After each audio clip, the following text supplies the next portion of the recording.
Flags have been lowered to half-staff in honor of the Michigan State Trooper who died last week after crashing his motorcycle. You can see his funeral service started just about an hour ago at the Apostolic Church of Auburn Hills. State police say that Trooper Timothy O'Neill was on patrol when the crash happened just north of Grand Rapids. O'Neill joined the Michigan State Police back in January of 2014. He is survived by his mother, father, brother, sister, and fiance, who was set to marry on October 7th. And during the funeral, Squirrel Road will be closed between Tinkin and Dunton Roads until 2 o'clock this afternoon. Only funeral traffic and traffic from residents who live off of Squirrel Road will be permitted during this time. Heavy traffic is also expected before and after the service. Police recommend drivers use Lapeer or Adams Road as an alternate, at least until 2 o'clock this afternoon.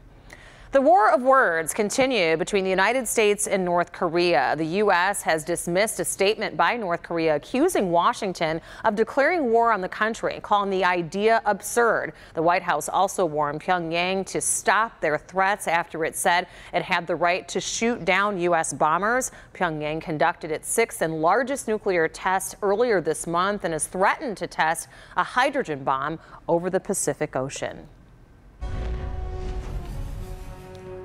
President Trump has announced that he plans to personally visit Puerto Rico a week from today to view the devastation from Hurricane Maria. The White House responded to critics who have suggested a slow federal response to the island.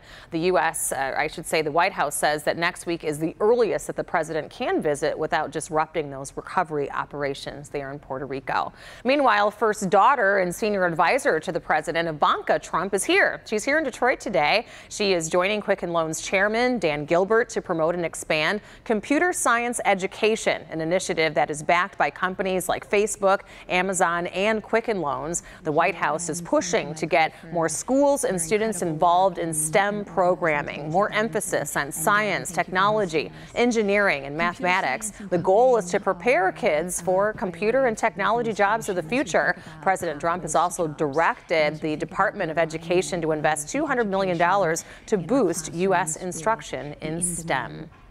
The latest effort to repeal and replace Obamacare is hanging by a thread right now. On Monday, Republican Senator Susan Collins announced that she will not support the Graham-Cassidy bill, making her the third GOP senator to oppose the bill, effectively killing it. Unless someone changes their mind, Republicans will fall short of the 50 votes needed. GOP leaders have until Saturday to get a health care bill passed. In a last-ditch effort, Senate Republicans are discussing whether to use their next budget reconciliation to target the health law. Roger Stone, and Republican strategist and friend of President Trump, is testifying today before the House Intelligence Committee. Stone is testifying behind closed doors in the committee's investigation of Russian interference in the 2016 election. Stone released a statement denying any involvement with Russians, although he says that he was in contact with the mysterious hacker who obtained emails of Democratic National Committee members. The CEO of the credit reporting firm Equifax is out of a job after that giant security breach at the company.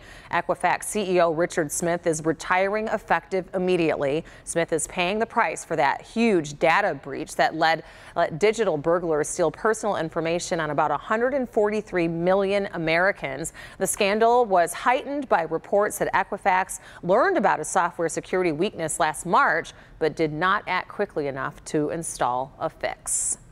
Sky-high prices for auto insurance here in the city of Detroit and across the state of Michigan could come down dramatically under a plan announced a short time ago at the state capitol in Lansing.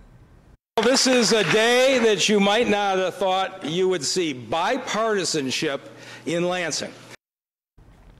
The plan that reforms no-fault insurance in Michigan will drivers' choices of levels of insurance, which would bring down rates in different categories. We'll have a detailed report on the plan coming up on Local 4 News at 5 o'clock today. But hopefully it passes and we'll see some relief in those high insurance costs here in our state.